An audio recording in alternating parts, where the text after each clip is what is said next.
നമ്മളെക്കൊണ്ട് പ്രയോജനമുണ്ടാകുമ്പോൾ മാത്രം സ്നേഹിക്കുകയും പ്രയോജനം ഇല്ലെന്ന് തോന്നിയാൽ നമ്മളെ മുറിച്ചു കളയുകയും ചെയ്യുന്ന ചിലരുണ്ട്. അവരുടെ സ്നേഹം ആത്മാർത്ഥമായ സ്നേഹമല്ല, അവരുടെ താൽക്കാലിക ആവശ്യങ്ങൾക്കുള്ള ഒരു സ്നേഹബന്ധം മാത്രമാണ്. നമ്മുടെ കഴിവും സമയവും പണവും സ്വാധീനവും ആവശ്യമായപ്പോൾ അവർ നമ്മളെ തേടി വന്നു, എല്ലാം നേടി. പക്ഷേ ഒരു ദിവസം നമ്മളിൽ നിന്ന് ഒന്നും ലഭിക്കില്ലെന്ന് മനസ്സിലായാൽ പെട്ടെന്ന് അകന്നു പോകും. അപ്പോൾ വിഷമിക്കണ്ട, അവർ നമ്മളെ നഷ്ടപ്പെടുത്തിയതല്ല, നമ്മളെ ഉപയോഗിക്കാനുള്ള ഒരവസരമാണ് അവർ നഷ്ടപ്പെടുത്തിയത്.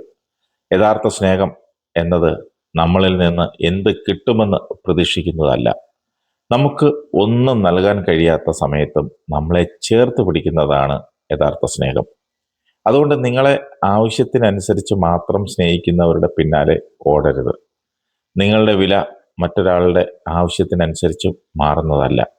നിങ്ങളെക്കൊണ്ട് പ്രയോജനമുള്ളപ്പോൾ മാത്രം സ്നേഹിക്കുന്നവരെക്കാൾ നിങ്ങൾ ഒന്നുമല്ലാത്ത സമയത്തും നിങ്ങളോടൊപ്പം നിൽക്കുന്ന ഒരാൾ മതി.